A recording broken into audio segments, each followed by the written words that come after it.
There are 6 things that we think you should start doing today so that you can never be broke again.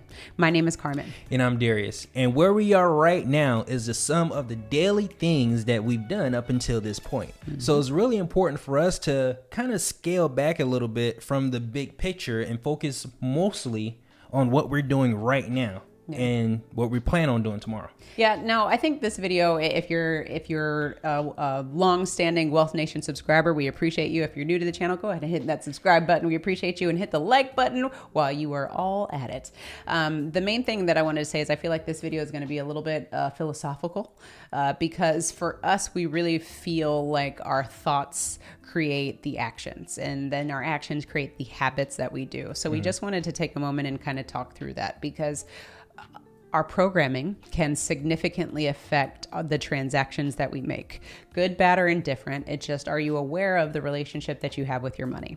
And so that all boils down to us wanting to share with you all that we think you should have a positive mindset when it comes to money, and that you should have an abundant mindset. When we talk about having an abundant mindset, it's about thinking that money is always plentiful. There's always opportunities and solutions that you can create to get more money, to get access to money, as opposed to thinking that you always have to scrimp and that there is never any money available. Right. And the thing is, there really is an abundance of money out there, because we can just print it anytime we feel like it. Well, we can't, but the government can. Yeah. They can print it anytime they feel like it. So there's really an abundance of money that's out there. We just have to feel or know that we are in a position to where we can be one of those ones that receive those funds. And we have to think positively about it, because the way we think about money isn't something that we learned. It's something that we've gained through our experiences in life. And if we haven't had good experiences with money, then we're going to think that we're going to continue to get that.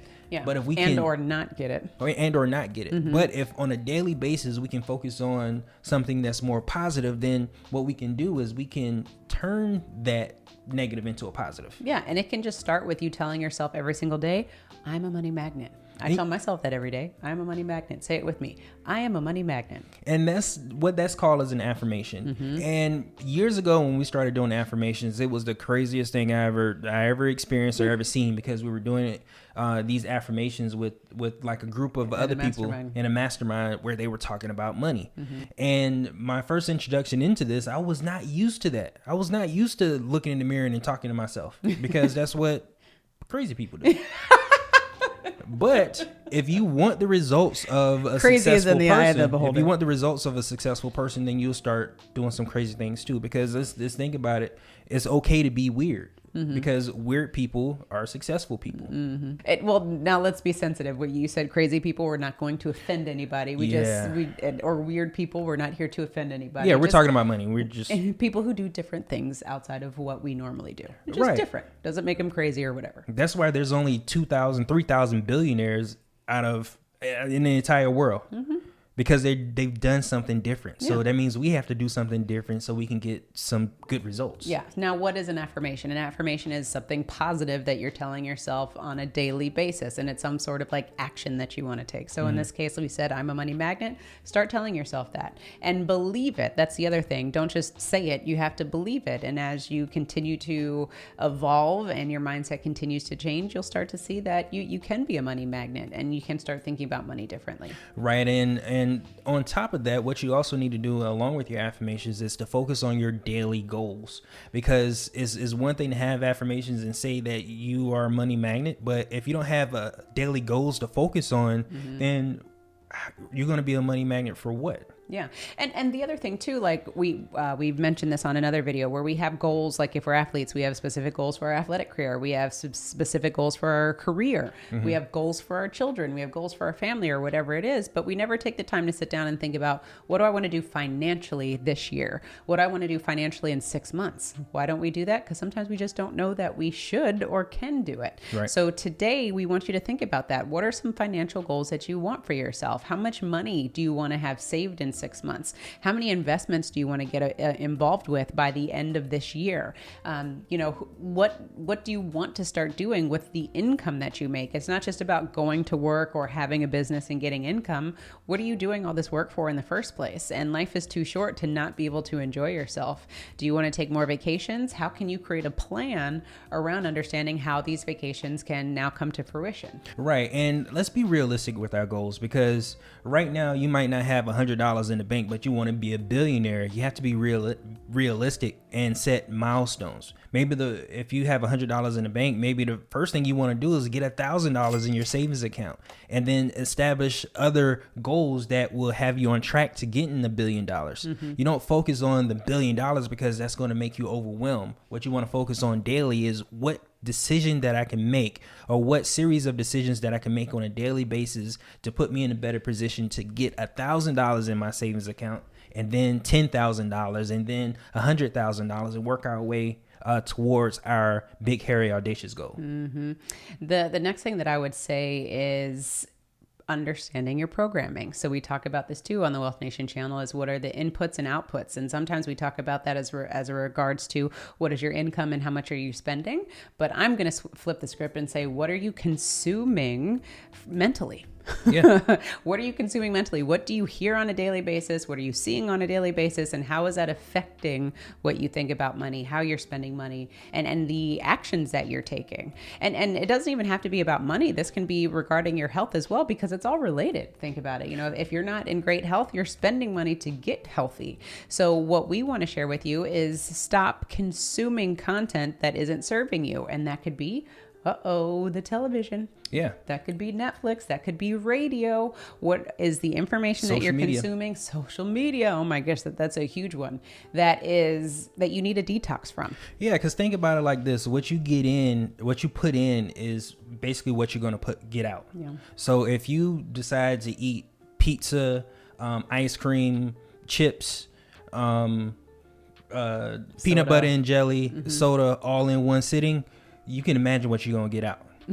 So the same thing is with what we consume with our eyes through the television. Maybe we need a little detox of some time to maybe read a book about finances instead of watching something on television that doesn't serve us, that we won't get a good output from. Yeah, and you can literally swap that information with good content. There's so many amazing podcasts out there on building businesses, creating cash flow. There's so many YouTube videos out there. Hello, check us out, where you can understand how to empower yourself to take yourself to the next level. And the other thing too is we're preaching to the choir, because we've done this the same. We're human beings. We love ourselves some TV. And in fact, a personal story, for example, like I love reality TV, and I was all in The Bachelor, all the Housewives, it didn't matter, and I loved those shows. Kardashians. And it wasn't until I stopped consuming TV and started reading books and consuming content in different forms that served me and actually helped fill my cup,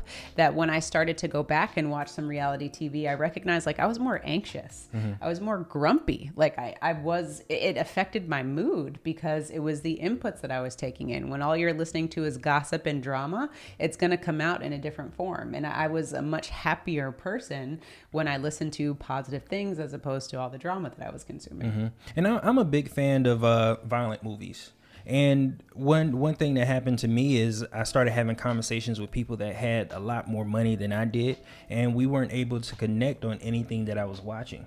So that means that if I want to connect with people that had more money than I did, I need to start reading the books that they read and start consuming the things that they consume.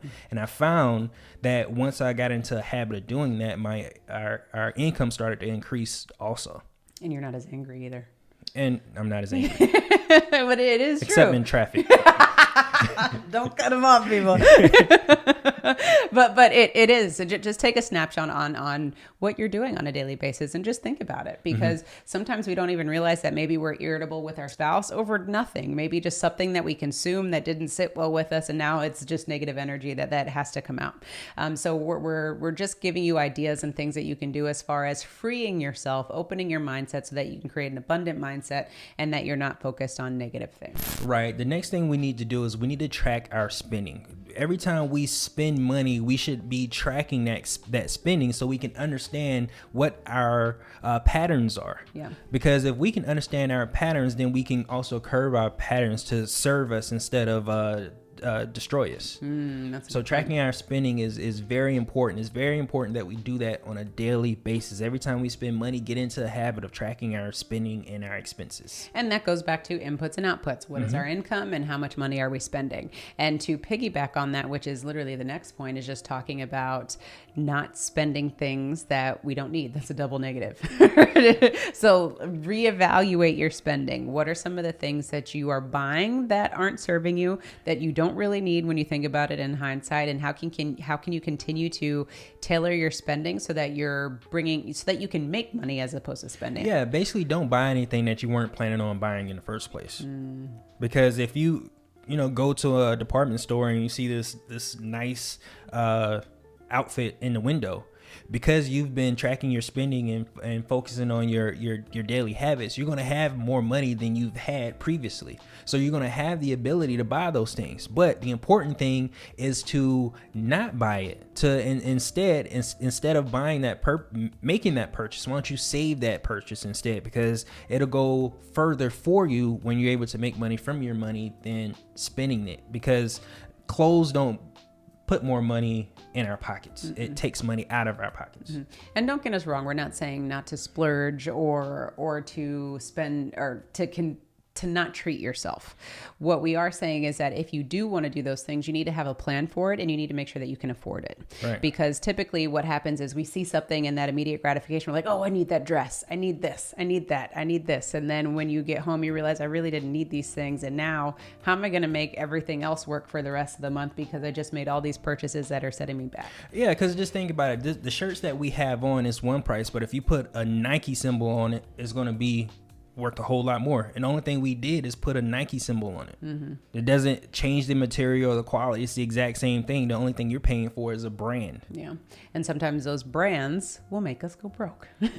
And they will get richer. Yeah, because where is the money going? It's flowing to them, which is something that I also want to comment on, is just realizing that every time you spend money, you're transferring wealth. So how much money do you want to continue to give to Nike? How much money do you want to give to Adidas as opposed to keeping it for yourself, so that you can do our next point, which is a nice segue. Spend money to make money. Yeah. Because every time we spend money, that money is literally going out of our account and going into somebody else's. Just think about that. Yes, you're buying a purchase, but these t-shirts don't cost the company as much as what we pay for them. And it's like that with everything. Like the Jordans. Jordan probably spends like $5 to get those shoes made in Taiwan. But he then sells them for $250. Yeah. So the markup in which we're buying things, we're literally taking something out of our checking account and putting it into somebody else's. So it's important to just understand this information. Again, we keep beating it into your heads. We want to make sure that you understand, because the minute that I grasp the concept that when I spend money, it goes to the next person, it goes to the next person, it continues to be spent, it made me realize, like, wait a second, I need to get in check of what it is that I'm doing so that I can keep more of my money, so that I can stack money to make investments, to create cash flow, to bring money back to me, as opposed to money going away from me. Yeah. So that's the moral of the story, is we had all these points to get to the progression, to get you guys to understand that you need to spend money to make money. Start being more strategic and start having a different mindset when it comes to your money, and understanding if you're a money magnet, then when you send money out, it needs to come back. Yeah, the difference between us and a billionaire is the fact that they spend their money on assets and we spend our money on liabilities. So if we can curb that and be intentional with our spending and start spending money on assets, what happens is it'll start building up. And the only thing we can continue to do is make more money, because we're going to continue spending money on assets. Absolutely. That's why this gap continues to get bigger and bigger, because we're not spending the wealth gap, because we're continuing to spend our money on liabilities, on money that we've earned, while the people that have money, they're taking the money that they've earned and creating assets from it. Yeah. So it's sometimes a painful pill to swallow once you start understanding this and conceptualizing it for yourself. Mm-hmm. But the minute that you grasp this information, you can't unlearn it. So it's like, then what are you going to do about it? So we hope that we continue to empower you all who join the Wealth Nation. And by the way, if you're interested in joining the Wealth Nation, click on the link below. We'd love to serve you so that you can start understanding how to create cash flow, how to build legacies for your family, and keep it going, right? Because it's not about just doing it tomorrow. It's about lifestyle. Mm-hmm. This is all about making sure that you're owning your own lifestyle, like we say all the time, so that someone else isn't always cash flowing from your lifestyle. Right. You should be cash flowing from your own lifestyle. Mm-hmm. And speaking of cash flowing, if you have debt, check out our next video where we talk about 6 steps to get out of debt fast. And don't forget to own your own lifestyle. Or someone else will.